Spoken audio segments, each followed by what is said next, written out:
ইয়ামানের বাদশা তুব্বাই আউয়াল অসুস্থ হয়ে গেল। এবার উনি ইয়ামানে ফিরে যাবে, যাবার আগে উনি মদিনা শরীফে একটা চিঠি লিখলেন, ইয়া রাসূলুল্লাহ সাল্লাল্লাহু আলাইহি ওয়াসাল্লাম, আমি ইয়ামানের বাদশা তুব্বাই আউয়াল, হুজুর আমি খবর পেয়েছি আপনি আখিরি নবী আর এই জমিনে হিজরত করে আসবেন। হুজুর আশায় ছিলাম আপনাকে একটু দেখতে, আমার নসিব আর হলো না। যদি আমি আপনাকে দেখতে পেতাম সবার আগে আমি আপনার হাত ধরে কলিমা পড়তাম। বলুন না সুবহানাল্লাহ। এক বর্ণনা এসেছে হাদিস শরীফে, লা তাসুব্বু তুব্বা, তোমরা তুব্বাকে গালি দেবে না। হুজুর বলেছে তোমরা এই তুব্বা বাদশাকে গালি দিও না। ইয়া রাসূলুল্লাহ, আমি খবর পেয়েছি আপনি এই জমিনে হিজরত করবেন, কে ঘর দেবে না দেবে, কে জায়গা দেবে না দেবে, আমি এখন থেকে আপনার জন্য এই বাড়িটা হাদিয়া করে দিলাম। এই দুতলা বাড়ি সবার জন্য একতলা, নবীর জন্য দুতলা।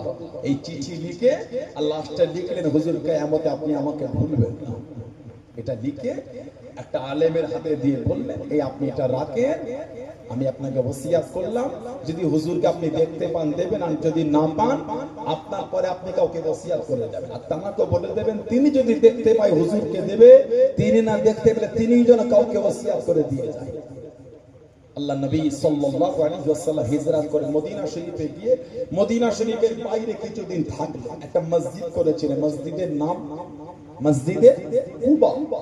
মসজিদে কুবা হাদিস শরীফে এসেছে, মসজিদে কুবাতে যে ব্যক্তি 2 রাকাত নফল নামাজ পড়বে, আল্লাহ ওই ব্যক্তির নামায় আমালে একটা কবুল উমরার সওয়াব আল্লাহ পাক লিখে দেবেন। বলুন না সুবহানাল্লাহ। এই মসজিদে কুবা নবী পাক হিজরত করে প্রথম মসজিদ বানিয়েছিলেন মদিনা শরীফের বাইরে। কিছুদিন থেকেছিলেন, সব সাহাবারা হুজুরকে বলে, হুজুর আমার ঘরে চলে, হুজুর আমার ঘরে ওঠে, হুজুর আমার ঘরে চলে। খাজুরের হালুয়া বলেছে আপনাকে মেহমানদারি করব, আর জবদানা রান্না করেছে। আমাদের হুজুর জবদানা খেতে একটু পছন্দ করতেন। হুজুর জবদানা আর খাজুরের হালুয়া। আমাদের নবী পাক বললেন, আমি একা, সবাই যদি আমাকে টানো কার ঘরে যায়, ছেড়ে দাও, আমার এই উট আল্লাহ পাকের হুকুমে পরিচালিত করছে, যার বাড়ির সামনে পড়বে তার বাড়িতে গিয়ে উঠবে। এই উট ঘুরে ঘুরে ঘুরে ঘুরে হযরতে আবু আইয়ুব আনসারী রাদিয়াল্লাহু আনহু ওনার বাড়ির সামনে গিয়ে বসে গেল। সেই দোতলা বাড়ি 1000 বছর আগে খাড়ে। যেটা বলবেন কিতাব এসেছে, পাশের একজন ব্যক্তি এসে খরম করে ওই উটের পায়ের কাছে আঘাত করছে, যাতে উটটাকে উঠিয়ে ওনার বাড়ির সামনে বসাতে পারে।